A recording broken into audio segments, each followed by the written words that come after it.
Pai, que o Senhor toma nas tuas mãos uma vez mais, nosso querido irmão Jacques, Senhor Deus, que foi designado por ti, Senhor, para nos trazer, Senhor Deus, a tua mensagem nessa noite. Toma ele nas tuas mãos, papai querido, traga na sua memória, Pai, aquilo, Senhor Deus, que o Senhor depositou no seu coração. E nos ajuda, Senhor Deus, a mantermos conectados contigo, porque eu tenho certeza que o Senhor tem uma bênção especial para a vida de cada um de nós, por intermédio da tua palavra.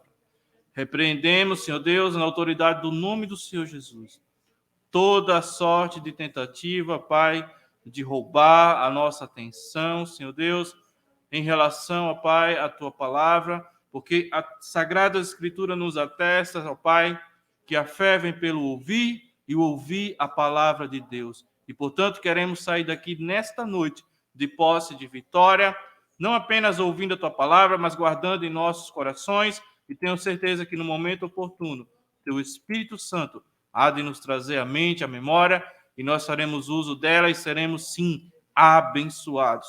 Em nome de Jesus é o que nós pedimos e já te agradecemos. Amém.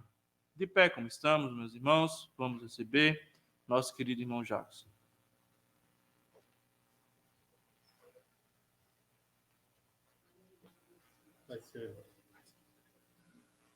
Pai Senhor, para a igreja, os irmãos podem se sentarem. Eu estou feliz pela oportunidade de estar aqui mais uma vez, nesta noite de quinta-feira, um dia frio, mas Deus aprove, o Senhor, foi da vontade de Deus que a gente se reunisse apesar do frio, não é? Apesar do frio, o Senhor nos guiou até aqui, né? E eu tenho certeza que Deus ele tem um propósito na nossa vida. Irmãos, eu meditando, pensando, né, no que dizer para a igreja, né, porque a igreja tem um dono, e a gente não pode falar qualquer coisa, né?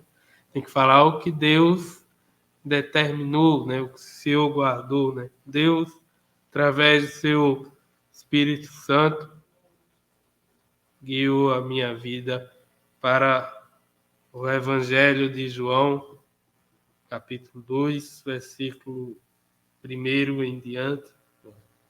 Uma passagem muito conhecida, né?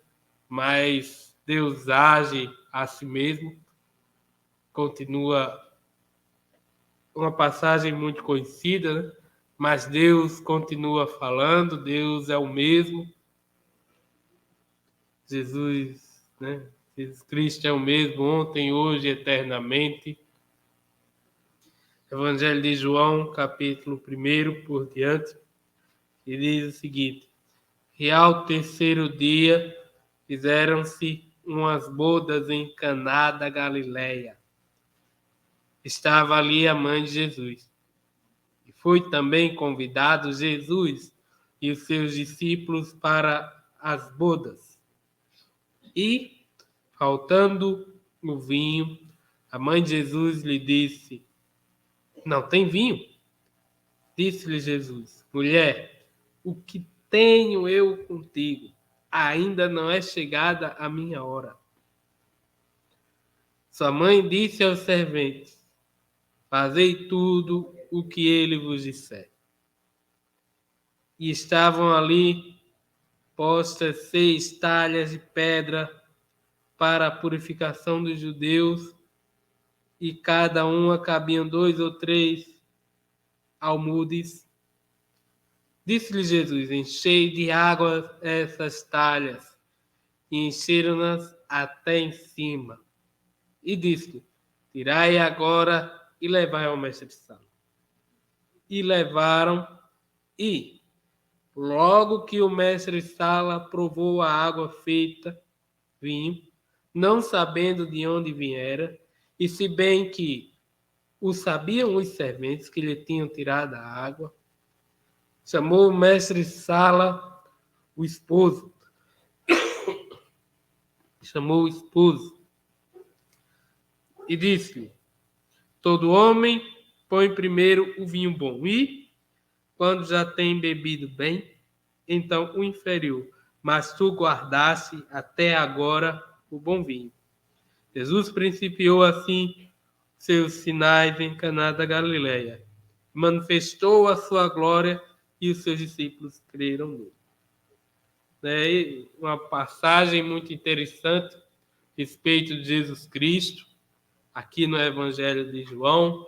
João, um dos seus discípulos, João, o mais próximo dos 12, o que tinha mais intimidade.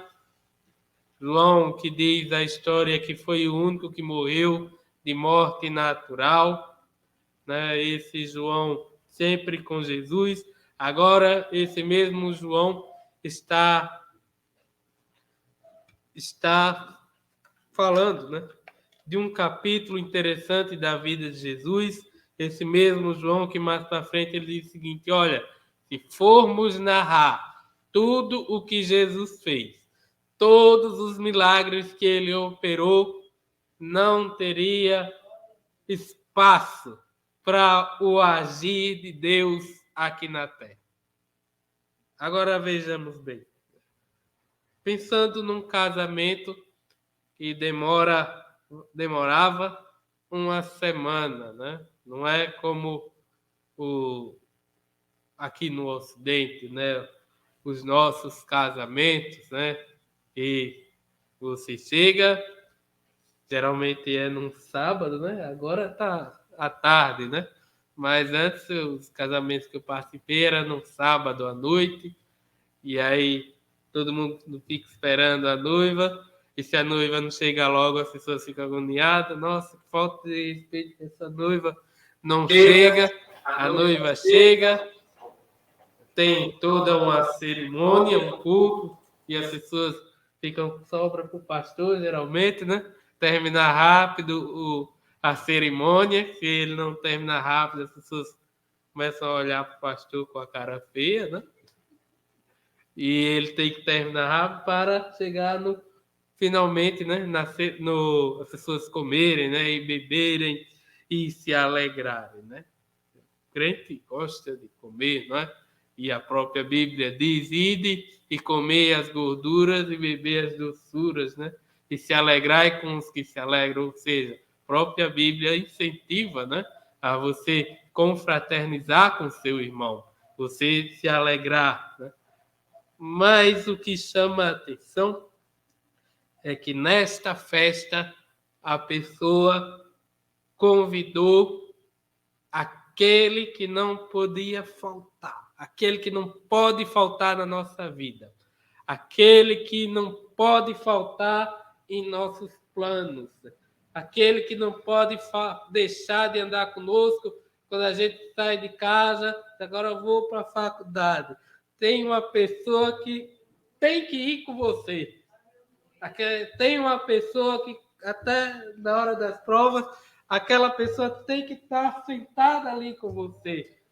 Quando você sai para comprar pão, aquela pessoa tem que estar caminhando do seu lado, né? Em todo canto, essa pessoa, ela precisa estar com você. Se você vai dormir, você precisa clamar por essa pessoa, para que essa pessoa conceda o famoso sono do justo, que o salmista Davi falou. E essa pessoa é Jesus Cristo. E o noivo fez questão de chamar a Jesus Cristo. E sua mãe, e ainda fez questão de dizer: não, traz os seus discípulos também. Irmão, se em nossa vida, toda vez que a gente saísse de casa, toda vez que a gente fizesse um plano, toda vez que a gente saísse para o médico, toda vez que a gente se acordasse, chamasse Jesus, muita coisa na nossa vida, aliás, a nossa vida estaria melhor do que está hoje. Toda vez a gente lembrasse de Jesus. Mas, louvado seja o nome de Jesus. Se você esqueceu de pôr Jesus no seu projeto, ele está aqui hoje, né? Ainda há uma chance, né? Ainda há uma chance. Se você agiu e esqueceu de pedir para Jesus tomar a frente. Dê glória a Deus aí onde você está, porque Jesus Cristo está presente e ainda há uma chance de se resolver a situação, né? E a Bíblia diz que ele convidou Jesus. Eu creio que ele não esperava, né? Porque nós somos humanos, nós esperamos que tudo dê certo, né? A gente espera que tudo... Não vou fazer isso aqui, porque tudo vai dar certo. Não porque eu faço os cálculos e eu vou fazer assim, e vou fazer isso, né? Vou pegar o dinheiro, vou fazer isso, e vai dar tudo certo. Mas, geralmente, a coisa não dá certo. E só dá certo porque Jesus interfere na situação, né? Jesus interfere na situação. E a Bíblia diz que numa festa, né, de mais ou menos uma semana, no começo da semana, simplesmente já falta o vinho, né? O vinho que simboliza a alegria, né? E faltou a alegria naquele caso, né? Quantas vezes na nossa vida falta a alegria? Acontece algo que rouba a nossa alegria e a gente fica sem saber o que fazer, né? Louvado seja o nome de Jesus, porque Jesus Cristo ele já sabe como fazer. E a Bíblia diz que a Maria, mãe de Jesus, vou logo procurar Jesus Cristo. Olha, acabou o vinho, acabou a alegria, né? O noivo fez o plano dele, o projeto dele, mas, como diz o salmista Davi, né, chegou o pavor repentino, né? Como diz, né, o hino da harpa também. E ele até disse, olha, não é chegada a minha hora. Irmão, entender o tempo de Deus, o agir de Deus, sempre foi muito difícil para o homem. Entender a hora certa. É tão bom quando Jesus diz assim, eu vou fazer, mas quando ele diz espere, parece que era melhor ele ter dito não. Porque o problema é esperar nos pés de Jesus. Jesus ele pode dizer sim, ele pode dizer espere, e ele pode dizer não. Quando ele diz sim, amém. E quando ele diz não, amém também. Mas quando ele diz espera, oh, como é complicada a situação. Mas eles esperaram, e é tão certo que aquela mulher, a mãe de Jesus, esperava de Jesus alguma coisa, que ela disse, olha, faça tudo que ele mandar, né? E o agir de Deus, ele é tremendo, é um agir maravilhoso, mas geralmente nós não entendemos o agir de Deus. Nós olhamos e dizemos assim, não tem como resolver isso aí. Não tem como resolver isso aí. E a Bíblia diz que Jesus resolveu o que não tinha como resolver. E ali, de um jeito diferente, ele simplesmente disse, olha, pega água e vai enchendo. E aí não era vasilha pequena, era vasilha grande, né? Aqueles homens, agora imagina aqueles homens, mas para que eu vou colocar água? Não, eles pegaram e encheram. Se a pessoa, se aqueles homens fossem questionar, dissesse, fizesse igual eu e você faz, você diz assim, eu não. Se ele dissesse assim, ele disse, olha, enche essas talhas de água. Não, eu não vou não. Para quê? Aí perdi a bênção. Eles fizeram, mesmo sem entender, mesmo sem saber o propósito, porque Jesus Cristo não disse o que ia fazer.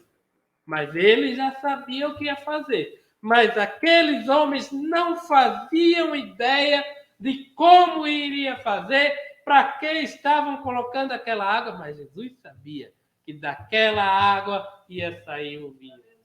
E a Bíblia diz que eles encheram. Depois que encheram, agora pega essa água e leva ao mestre Sala. Hoje, né, o cerimonialista, né, ou a cerimonialista, e a Bíblia diz que eles pegaram a água, que agora já era vinho, mas até então eles achavam que era água, e, para surpresa de todos, quando aquele mestre Sala, ele tomou o vinho, estava melhor. O vinho que Jesus fez era melhor do que aquele vinho comprado. O que Deus faz na nossa vida é muito melhor do que o que a gente encontra por aí, que a gente compra por aí. Quando é Deus que faz, meu irmão, pode se alegrar que vem coisa boa por aí. E o susto dele foi tão grande que ele chamou o noivo à parte, né? E disse: olha, eu não estou entendendo. Todo mundo, em toda festa que eu trabalho, todo mundo pega o melhor vinho primeiro, dá de beber para os convidados.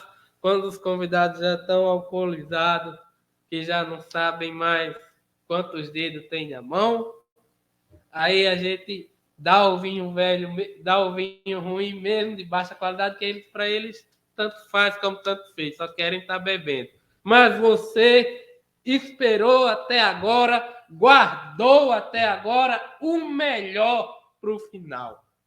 Eu estava conversando com uns amigos meus ontem na faculdade, e aí eu falei isso aí, o Espírito Santo me lembrou de dizer para eles que o melhor está no final. O Senhor, por razões que eu nunca entendi e talvez só entenda quando chegar lá na glória, o melhor sempre está para o final. Embora os nossos olhos estejam no começo, Deus sempre guarda alguma coisa para o final. Deus sempre tem algo para fazer na nossa vida.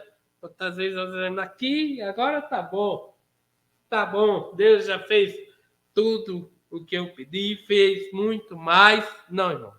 Deus tem mais para fazer na sua vida. Por mais que você esteja numa vida confortável, Deus ainda tem mais para fazer.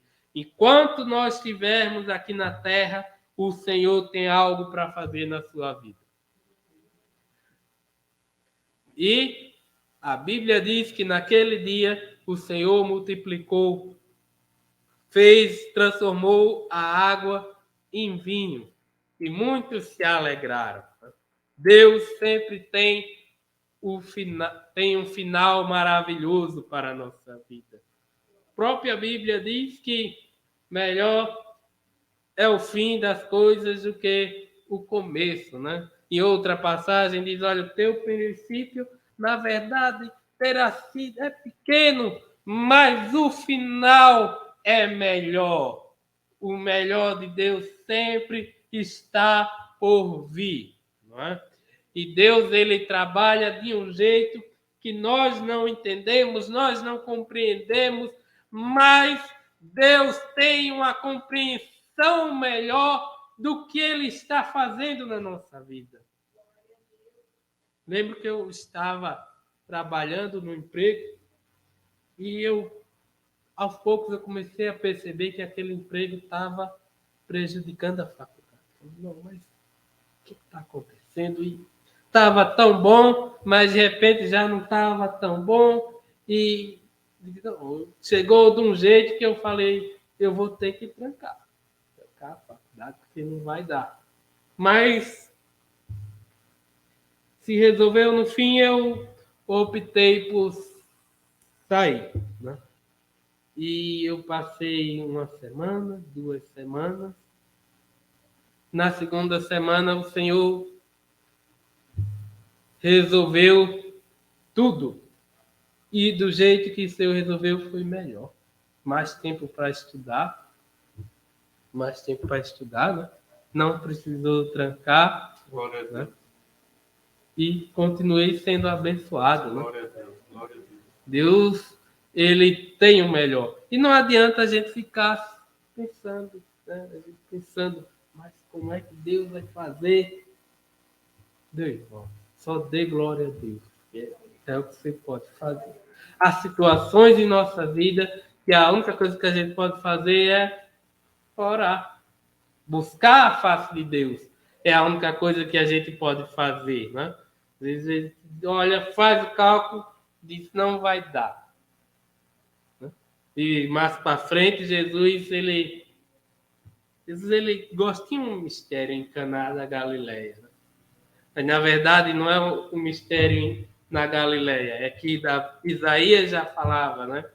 Que a terra que estava angustiada não seria esquecida. E o povo que andava em trevas viu uma grande luz. Né? E os confins de Naftali e Zebulon, que era a Galileia naquele momento. Então, o Senhor fez coisas maravilhosas naquela região. A Bíblia diz que mais na frente tinha um povo, né? E o interessante é que Jesus ele tem, né, muita compaixão das pessoas. Né? Jesus ele começou a pregar e foi juntando gente, porque quando a gente chega num local que sente a presença de Deus, que sente que está ouvindo a voz de Deus, a gente não quer nem que a hora passe, né? Quando aí o culto acaba, aí você, nossa, eu podia ter ficado mais uma hora sentindo a presença de Deus naquele culto, né? Mas o culto acabou e assim foi naquele dia, o Senhor pregando, ensinando, e aí de repente um dos discípulos chega perto de Jesus, né? Jesus, pede para esse povo ir embora. Né? Igual nós diáconos fazemos, né? O pastor está aqui, a gente chega por essa porta e dá um bilhetinho, né? Bem assim, um dos discípulos chegou para Jesus e disse, Jesus, pede para esse povo ir embora, que daqui a pouco vai escurecer. E aí? E aí Jesus falou, olha, eu tenho dó. Eu não posso deixar esse povo sair sozinho aí para comprar comida. Aí Jesus, para testar a fé, não é? Porque há situações em nossa vida que o Senhor trabalha de um jeito que a gente fica pensando, mas será mesmo que eu precisava passar? Precisa, irmão, para não ficar acomodado. Precisa, né? Algumas questões que Jesus coloca na nossa vida, nós precisamos, e quantas vezes, será que mas Senhor, eu precisava passar por isso, por essa humilhação, né? Ou outros N problemas. Meu irmão, você que veio, ficou perguntando por aí pelo caminho se precisava passar por isso. Precisa, para não ficar acomodado, né? E aí Jesus pergunta para Filipe, aquele que chamou o amigo Natanael para conhecer Jesus, e Jesus, olha, dá você de comer esse povo aí, mas a própria Bíblia, não é ninguém, não é algo extra bíblico, não é comentário bíblico, não é pregador, mas é a própria palavra de Deus que diz que Jesus perguntou, mas no fundo, lá no íntimo de Jesus, ele já sabia como iria fazer. Ele já sabe. Jesus não é pego de surpresa. Quem é pego de surpresa? É eu, é você. Mas Jesus em nenhum momento nesta noite está sendo pego de surpresa. Ele já sabe. Ele já sabe como vai fazer, já sabe a hora que vai fazer, o momento que vai fazer, e nós é que ficamos. Aí Felipe disse, poxa, eu dar de comer, nem sem dinheiro era suficiente para juntar para pagar, para comprar tanta comida para esse povo. E aí ele se aborrece logo, e só tem aqui Um jovem com 5 pães e 2 peixinhos. Mas o que é isso, Jesus? Para tanta gente. Né? Jesus manda todo mundo sentar, né? Ou seja, né? Pede para todo mundo se acalmar. Olha, agora, Igreja Evangélica da Assembleia de Deus, aqui no Barão Geraldo, o Senhor está falando ao seu coração. Se sente aí, se acalme, fica tranquilo aí, né? Porque o Senhor vai multiplicar esse pão. Pode se sentar. E a Bíblia diz que aquele monte de gente se sentou lá e de 5 pães, né? 3 peixinhos, né? Eu fico imaginando, pensando, como será que foi, né? Será ele dividindo e nada de acabar, e foi dividindo, e aquele peixe não foi acabando, aquele pão não foi acabando, e daqui a pouco comeu todo mundo, e ainda sobrou, né? Cestos grandes, né? Não é esse cestinho, não é essa cestinha que você vai fazer compra no supermercado, não, tá? Era cesto grande, não é aquela cestinha do Pague Menos, né? Vermelhinha ou é azulzinha, não, é cesto grande. Deus só faz coisas grandes. Deus não vai fazer coisa pequena. Não vai fazer coisa pequena. Fazer hoje para amanhã. Não, Deus é grande. Deus é grande, né? Se aceitou um Deus grande. Né? Ontem, que eu estudo 50 minutos e 10 minutos eu vejo alguma coisa no YouTube que não tem nada a ver com cálculo, com programação. E aí, por acaso, o algoritmo do YouTube colocou um historiador falando. Né? E aí, aquele historiador, ele falando assim, olha, tem uma coisa que eu jamais entendi em toda a minha vida. Né? Pois eu jamais entendi. Né? Aquele pessoal pagão cultuavam Odin, né? Um deus com a lança, com um olho só, que perdeu o olho para ter sabedoria, e a Thor, que todo mundo fala por causa do filme da Marvel, com os raios lá do trovão. Mas todos esses deuses caíram por terra, foram derrotados pelo Deus numa cruz, pendurado num madeiro, um homem sem parecer, sem formosura. Esse Deus cristão derrotou todos os outros deuses. Só Roma tinha milhares. E aquele historiador falou, eu não entendo como é que isso pode ter acontecido. Só Roma tinha milhares, o Império Romano conquistou os gregos, e tinha outros deuses gregos, e tinha tantos deuses, mas um só Deus, eu não entra na minha mente como foi que um Deus cristão, um Deus escravo, como é que foi que o império que tanto perseguiu o cristianismo daqui a pouco se torna cristão? Não pode sair, não entra na minha mente, eu não consigo entender. Ah, meu irmão, Jesus é muito forte. É Deus, né? Nenhuma dessas religiões puderam resistir à ação do Espírito Santo. Ninguém resiste à ação do Espírito Santo. Muitos foram mortos. Eles se matavam, né? O próprio João, no livro dos Mártires, John Knox, historiador, diz que João, o evangelista, foi condenado à morte 2 vezes por não se curvar diante de uma estátua do imperador. Eu disse, não, eu não vou me curvar, não, porque eu sei a quem eu sirvo e eu não vou me curvar. Se você não vai se curvar, não, pois sua pena é a morte, você vai morrer. E aí fizeram ele andar em brasas ardentes.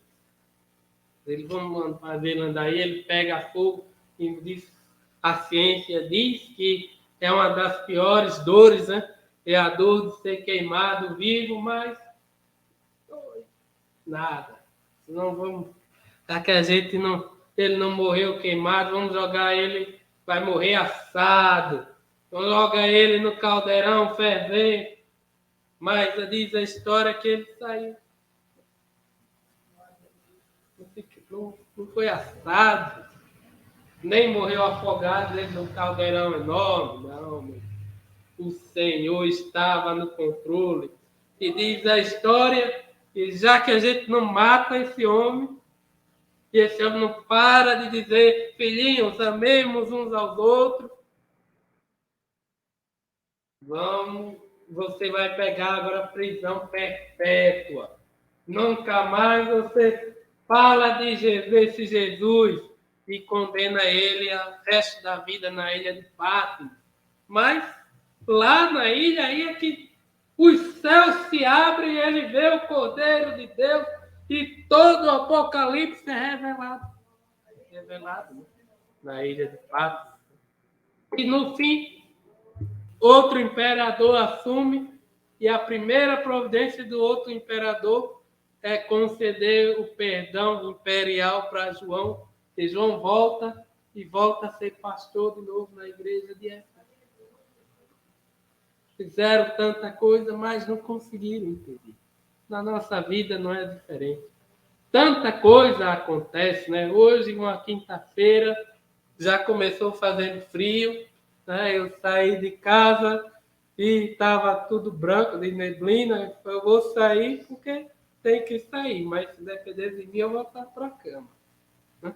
Mas precisava encarar o frio, né? Nós encaramos o frio para estar aqui neste culto. E o Senhor tem falado poderosamente, vai continuar falando, você vai para casa, tem os sonhos de Deus, dorme aquele sono do justo, de manhã você se acorda feliz, porque o Senhor vai falando com você, e logo, logo passa sexta, sábado tem ensaio, Deus fala com você nos hinos do ensaio, chega de manhã na EBD e já tem uma palavra para você, e aí à noite já é a Santa Ceia, onde você se alegra por mais um mês de vitória.